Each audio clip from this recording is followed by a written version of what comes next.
En todo caso de corrupción, hay siempre dos tipos de implicados. Los primeros, aquellos que deciden saltarse la ley buscando fama, poder, riqueza. Y los segundos, dedicados a perseguirlos, a investigar, a no dejar en el olvido y en la impunidad los casos de corrupción.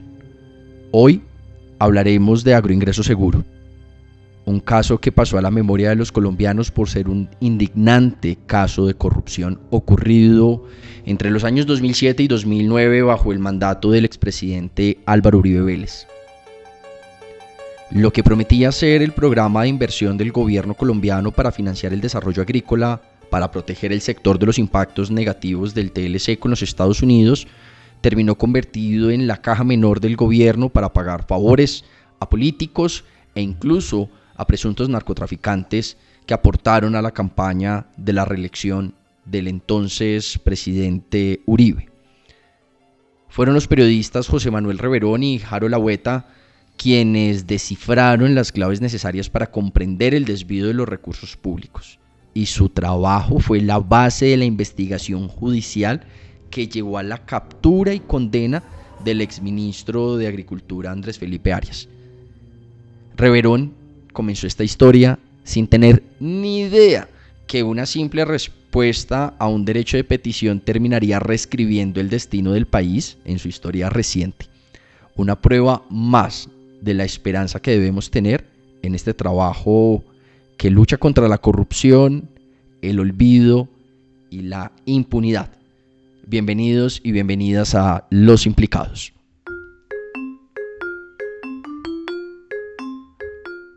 Un derecho de petición y una sospecha fueron suficientes para empezar a ensamblar la investigación periodística que terminó mandando a la cárcel a Andrés Felipe Arias, el heredero natural del régimen del expresidente Álvaro Uribe Vélez.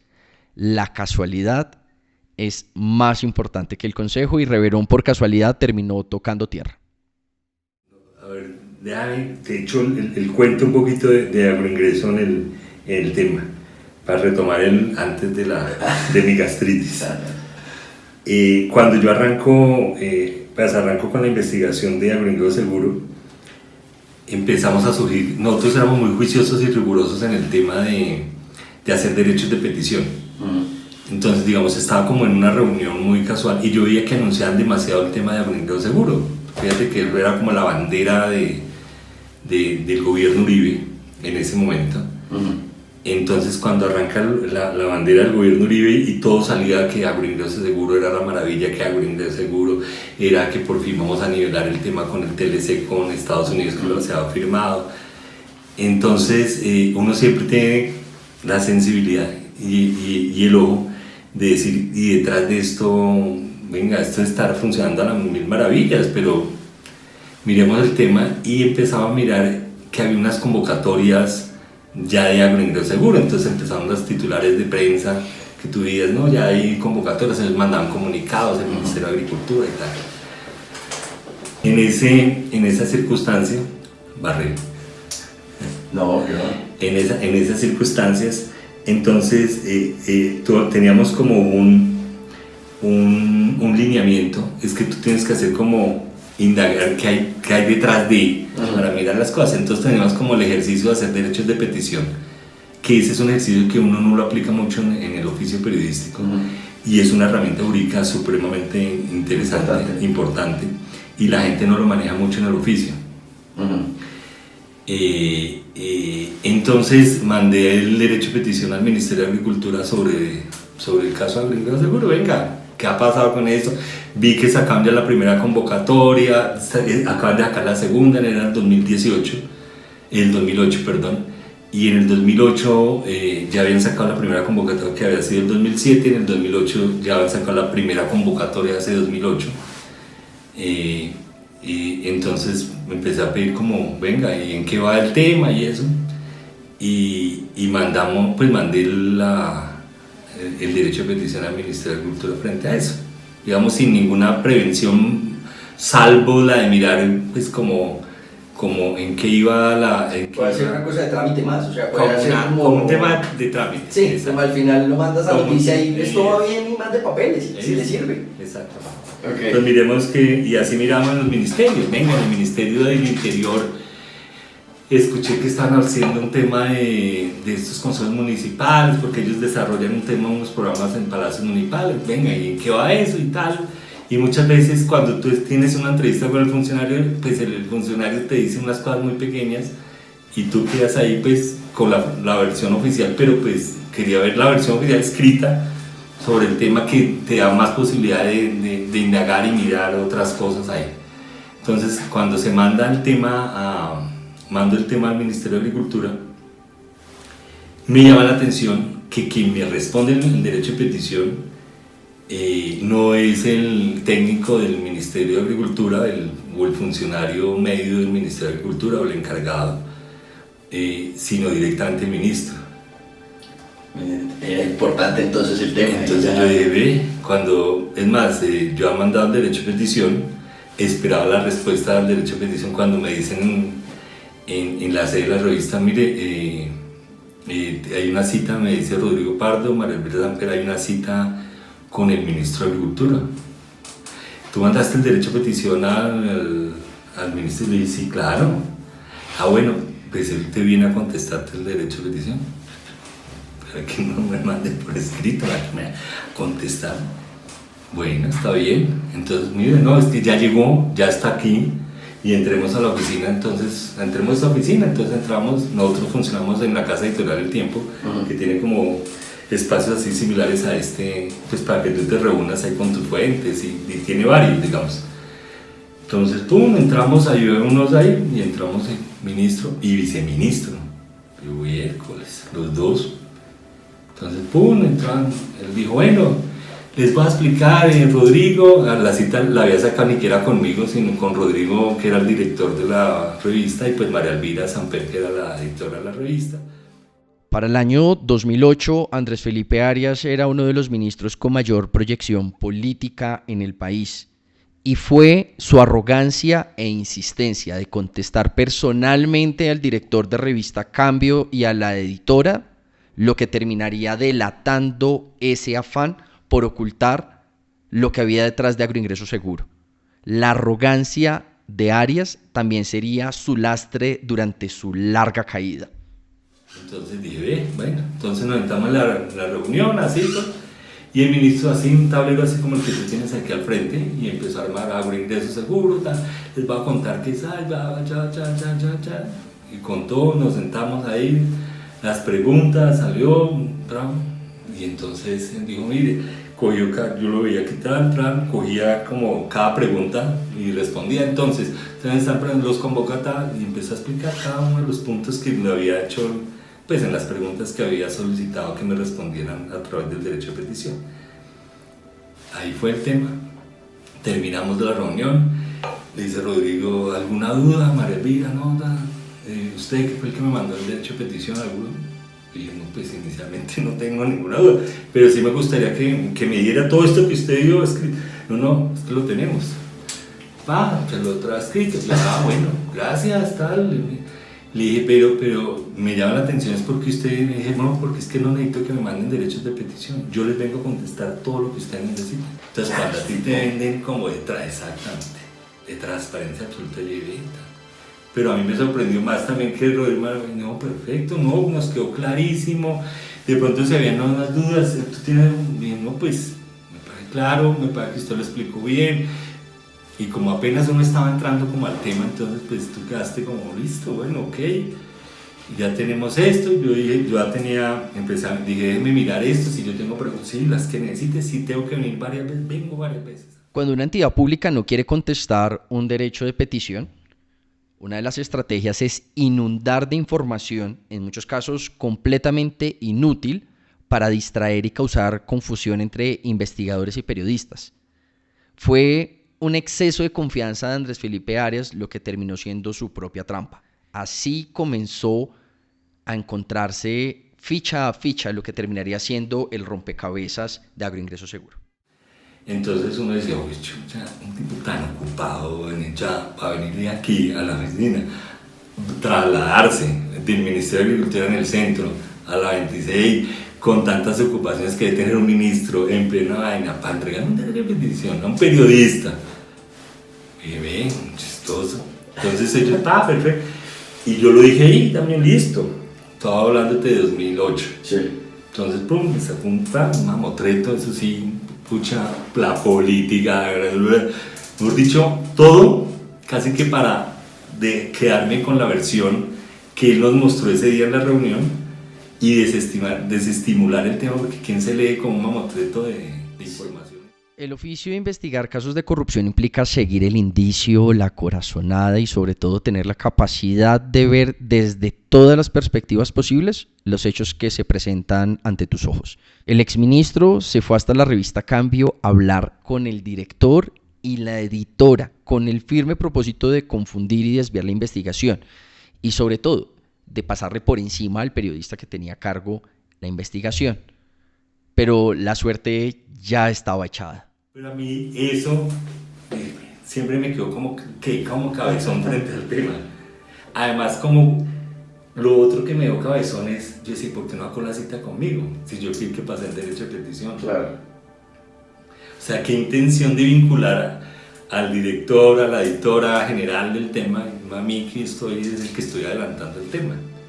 Entonces también lo sentí como un tema de, con este man, ¿por qué no me dice a mí? Hay algo ahí que quiere como que...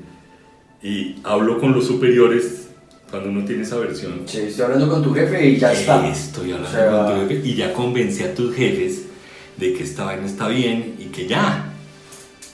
¿Sí me explico? Claro. Que tú dices, bueno, no, si estos manes ya se convencieron, ya están todos. En la reunión todos quedaron satisfechos con las respuestas que yo digo, pues ¿para qué más vamos a meter en el tema? ¿Sí me explico? Ya después uno hace esta lectura que te da después, ¿no? Pero a mí esos dos temitas sí me quedaron como rondando en la cabeza. Siguiente año, vuelvo y mando el hecho de petición. Pasa todo un año y tú te quedas fresco. Sí, porque en el 2008, estamos hablando del 2008, entonces yo, pum, listo, esto quedó, me quedó sonando el tema y tengo ese mamotreto, de vez en cuando echaba mirada, tal, teniéndole a hacer, pues, teniendo en la cabeza esas dos perlitas que tenía y que no me dejaban como estar tranquilo, pero sabiendo que, pues, que ellos habían quedado todos tranquilos y eso, pero dije, venga, en esos tiempos muertos que tú tenías, iba a empezar a leer. Entonces, cada tiempo muerto, aprovechaba y me sacaba cuál vez estaba, y esto porque lo ponen tan pequeño, y esto no hay que echar. Y así, salió la otra convocatoria, en el 2008 hubo 2 convocatorias de riego y drenaje, te estoy hablando, porque digamos el programa Agroingreso Seguro estaba dividido como en cuatro grandes capítulos. Y yo solamente me mandaron de los 4 grandes capítulos cada información, pero uno que eran las convocatorias de riego y drenaje, que era como la mayor información en la que yo solicitaba, pues porque veía que era la que le hacía más bomba al tema. Claro.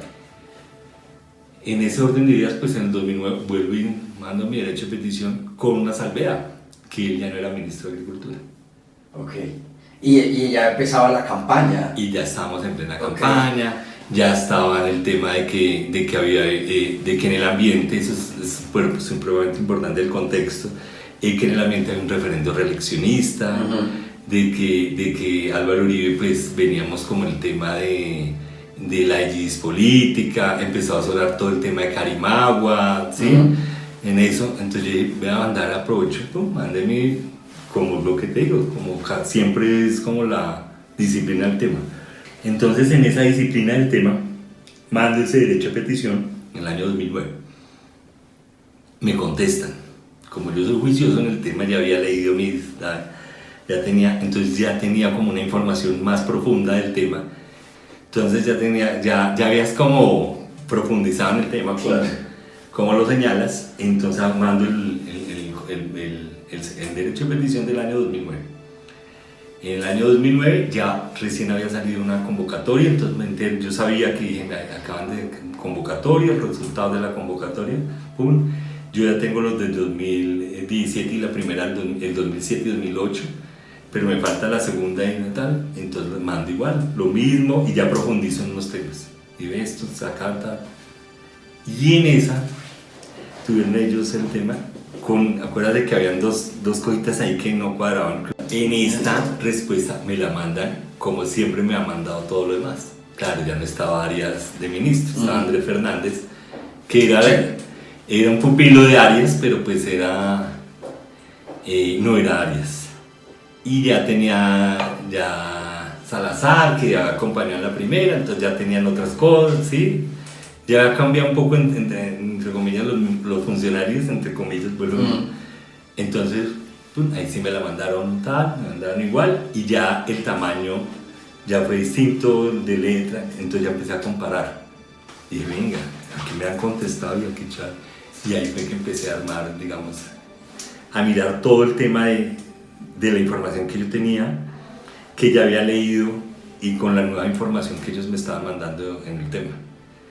Y empecé, ya dije, bueno, ya tengo unos insumos, y empecé a ver unos nombres, un nombre acá, otro nombre acá, y empecé en mi apartamento. Yo tengo como unos ventanales en el apartamento, un balcón, y que todavía vivo en él además.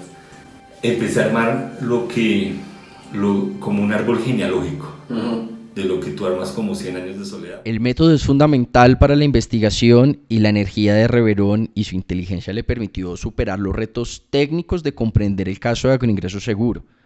Escucharlo explicar cómo fue encontrando cada evidencia es apasionante. Entonces yo tenía que llegar con un cuento bien armado, y eso fue lo que me permitió esos cruces. O sea, cuando yo empecé a ver esos cruces, cuando empecé a profundizar en cada punto de esos que yo veía como que no cuadraban, empecé a ver que la niña bonita o el niño bonito, dije, este está lleno de picardía, dije, tan raro esto, si es un niño tan bonito, ¿por qué está pasando esto? Y como lo mostraban como tan transparente, que eso era lo mejor, lo inmaculado, ahí fue que digamos que eso lo que tú señalabas ahorita, esa suspicacia, eso tan lindo, tan preparado, me di cuenta que tenía unas fisuritas y me empecé a meter por esas fisuritas. Y en ese cruce que yo te decía que había hecho un árbol genealógico al estilo de 100 años de soledad, me salió una cantidad de nombres. Y en esa cantidad de nombres, porque si tú vieras los listados de las convocatorias de riesgo y drenaje, te aparecían unos listados.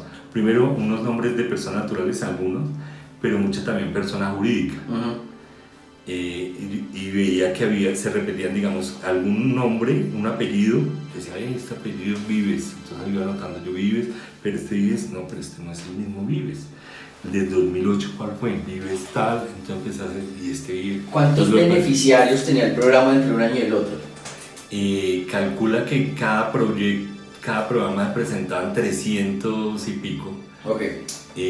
¿Beneficiarios las postulaciones eran 30 y pico, y finalmente los beneficiarios eran 100, 120. Dudar de todo porque lo que no sabes por ti mismo no lo sabes. Esa cualidad de los periodistas de preguntar y preguntar hasta construir una representación verosímil de la realidad es sin duda una de las mayores cualidades para la lucha contra la impunidad. Reverón terminó construyendo un relato que juntaba a las familias tradicionales de vastas regiones de Colombia desde la sala de su casa en la fría Bogotá. Al final, una de las conclusiones más relevantes es que a estas prestantes familias con apellidos llenos de abolengo les gustan las cosas gratis, les gustan las cosas regaladas, y eso fue una conclusión bien importante de toda esta investigación. Dudar de todo. Sí.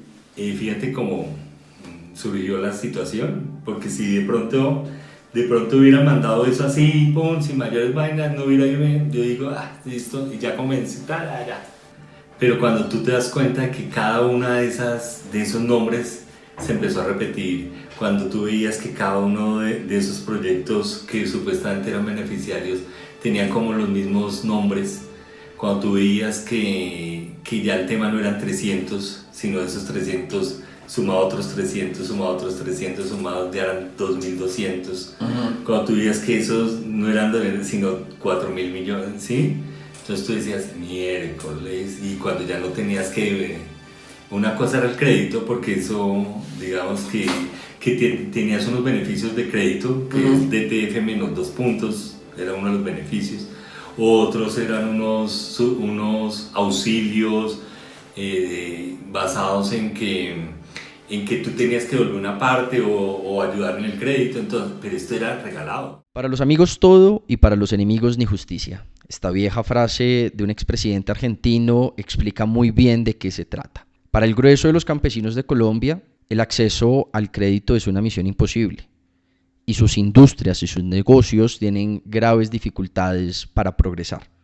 Sin embargo, para los amigos del ministro y para los financiadores del entonces presidente Uribe, los regalos de subsidios eran la ley. Los apellidos de las familias más representativas en departamentos como Magdalena terminaron involucrados en este escándalo y hasta una ex señorita Colombia terminó reclamando subsidios. Y empezar a cruzar, entonces cada vaina, vayas allá, mire, revise, venga, y esa vaina, y este man, ¿por qué sale tal? Y así en ese cruce salieron Dávila Jimeno, yo decía, bueno, Dávila Jimeno, Dávila Fernández de Soto, Dávila tal, sí, pucha, y empecé a mirar puntos y te aparecían al departamento en el municipio cuando ya indagando ya en esa profundidad, y se venga al municipio en la segundo derecho de petición, ¿cuál es? Algarrobo, ¿Algarrobo? Nunca he escuchado Algarrobo. El otro, tal, dije, sí, entonces ya como que te vas metiendo en el tema, tal, armando ese árbol genealógico del tema. Porque lo otro es que te aparecían, por ejemplo, Vives Lacutir, y luego te aparecían Lacutir Vives. ¿Será que se equivocaron? No, es que como se entrelazan o se casan. Los implicados en la lucha contra la corrupción reciben un premio al que solo los campeones tienen derecho. Esa emoción y adrenalina única que se siente en todo el cuerpo cuando todas las fichas encajan. A Reverón le costó un año hasta que coronó la historia. Entonces ya cuando ya lo tenía armadito, como que no me lo tumbara, me le entré a la oficina a Rodrigo y le dije, Rodrigo, tengo un tema, ¿qué tal? Me dijo, no, pero otra vez le dije, es este. Entonces empezaron a buscarme, ¿y esto por qué? Le dije, no, por esto. ¿Y este quién es? ¿Y este? Le dije, no puedo creerlo. Le dije, pues claro, es este, chaval. Y María Elvira entró cómoda. Entonces los conté. ¿Emocionados? Nosotros teniendo cierre jueves, entonces me dicen, listo, diremos la vaina. Y esa es una pequeña frustración dentro de la investigación. Que yo iba, cuando tú entras así, es para que te den carátula. Entonces, vamos por la carátula. Entonces me dijo Rodrigo, uy, no. ¿Será que le tiramos carátula? Le dije, vamos por la carátula. Y me dieron 2 páginas abriendo, digamos, la sección más importante que era como Nación. Una vez publicada la historia en revista Cambio, la reacción de Andrés Felipe Arias no se hizo esperar. Para ese momento ya se había convertido en candidato a la presidencia y junto a su jefa de prensa llegaron a la revista con el ánimo de buscar a los responsables. Sin embargo, este equipo de periodistas no eran novatos y estaban listos a responder en defensa de la verdad. Yo tenía claro, ya cuando sacamos el primer artículo, que ahí tenía que ser súper riguroso. O sea, que no había posibilidad de error en Porque nada. donde hay una posibilidad de error, tumbaba el man todo. Claro. O sea, si, por decir algo, que no fueron 2.200 millones, sino 200 millones. O 100, y que no era Valerio, si no era la no, que, o que no era tal y sin, ¿sí? Sí, no había posibilidad de error. Yo era súper riguroso, me volví ahí sí, casi que con lupa, revisando todo y súper riguroso en el tema para evitar margen de error, para que él se metiera por ahí, para no generarle fisuras a la investigación, como si hubo en el programa. Claro. O sea, a mí no me interesaba, fíjate, nunca mostrar, ay, esto tal, no, simplemente lo muestras ahí. En este punto de la conversación, la emoción de escuchar esta historia ya era evidente. Y esa misma emoción transmitida por José Manuel Reverón, a quien le preguntábamos qué diablo se le pasaba en la cabeza en ese momento de su vida, cuando había usado más de un año para investigar y develar la verdad. Y es que finalmente los implicados de este lado de la historia, del lado de la lucha contra la corrupción, del periodismo de investigación, pasan un poco anónimos, pero a nosotros nos encanta preguntar por las sensaciones y los sentimientos que causa dedicar la vida a estos temas apasionantes. De las cosas más emocionantes que tiene en la vida es, más que la investigación y el escándalo, todo lo que se dio, es cómo se logró, cómo se llegó allá. Porque yo no tuve, como de pronto otras investigaciones que a veces te filtran algo, oiga, pilas que aquí está entrando, acaban de salir de tal, ojo que hay un man que no sé qué, o te llegó un correo de esos anónimos que dice, mire, investiguen a tal porque este man tiene, ¿sí? No, aquí arrancó de cero, fíjate, de cero. Sí. O sea, una investigación de cero, nadie me dijo, pilas que Andrés Felipe Arias, ¿qué tal? Fíjate cómo fue sencillamente, digamos, trabajo juicioso, hormiga, Claro. dedicado de la vaina y de arrancar por un tema de decir, y a cuenta de que va un ministro a explicarme en derecho. Sí, no, total, ahí. Y a cuenta de que viene con un viceministro, no y queda con el técnico y no él y el viceministro. Y a cuenta de que no a cositas y nos sacó la vaina con los diré, ¿por qué el man? ¿Por qué no? Entonces empiezas tú, pucha, con una ventaja que es que Rodrigo y María Elvira tenían una vaina que es que si va a decir que no publiquemos, publiquemos. ¿Sí? O sea, siempre hubo como esa solidaridad y ese apoyo permanente, nunca hubo una censura en ninguna investigación, nada. El ocaso de Andrés Felipe Arias se aceleró, creó su propio laberinto del cual ya no volvería a escapar. Para el momento de la grabación de este podcast, Arias sigue en prisión, seguramente lleno de privilegios y cuidados, pero muy lejos de Presidencia de la República, lugar al que quiso llegar entregando dádivas con plata pública que gracias a Reverón ahora no las puede cobrar. Lo sorprendente es que la justicia actuó en este caso y, contrario a lo pensado, todas las entidades de control lo encontraron culpable. Le preguntamos a Reverón por qué en este caso la justicia sí funcionó. Yo diría que hay varios ítems. Uno, digamos que en efecto se mostraron como unas falencias en ese hijo que él había creado, que era su hijo orgulloso, pero también en la misma personalidad de él. Entonces yo estuve, por ejemplo, en el tema en el Congreso de la República cuando hicieron la famosa, tratando de hacer el moción de censura, Andrés Fernández ya. Claro. Y cuando salen, no sé si te acuerdas de la famosa foto que salen ambos riéndose. Salieron tal, entonces esa vaina genera como más repulsión un poco. Claro. Él no era Álvaro Uribe, o sea, me creo Álvaro Uribe, pero no soy Álvaro Uribe. Y justo cuando uno cree que una historia de estas no puede dar otro giro dramático, Andrés Felipe Arias, el exministro preferido de Álvaro Uribe Vélez, su heredero natural, decidió volarse de Colombia para los Estados Unidos intentando evadir la justicia y estuvo varios años huido. La gente lo calificaba como un hombre brillante, pero su ambición le ganó. Y no necesariamente la ambición de dinero, sino la ambición de poder. Solito se hundió. Le dije, este man algo debe estar tramando, como en efecto sucedió, que estaba buscando pues obviamente que no lo extraditaran y tal. Porque el tipo, mientras uno va en el piso 1, este man va en el 4. Entonces man va adelantado. A mí siempre me pareció un tipo súper adelantado. Fíjate lo que te contaba, el man ya se había diseñado la estrategia. No, si yo lo tapo con esto, freno esto, tal. El régimen del expresidente Álvaro Uribe Vélez empezó a caer por pedazos, cuando su único heredero legítimo cayó en desgracia. Reverón definitivamente cambió la historia de Colombia y se merece una estatua. En algún momento sí alguien me dijo, puta, en una reunión que tuve, apenas entré, me dijo, ¿tú eres el cierto? Y me empezó a aplaudir. Y yo le dije, no, o sea, no, pero pues no. Y el manchado me dijo, si tú cambiaste la historia. Todo el trabajo de José Manuel Reverón significa todo un legado para el país. Le preguntamos por su pasión y si aún le emociona el oficio. Hacer las cosas bien no significa que a todo el mundo le guste, y mucho menos que pueda seguir haciéndolo.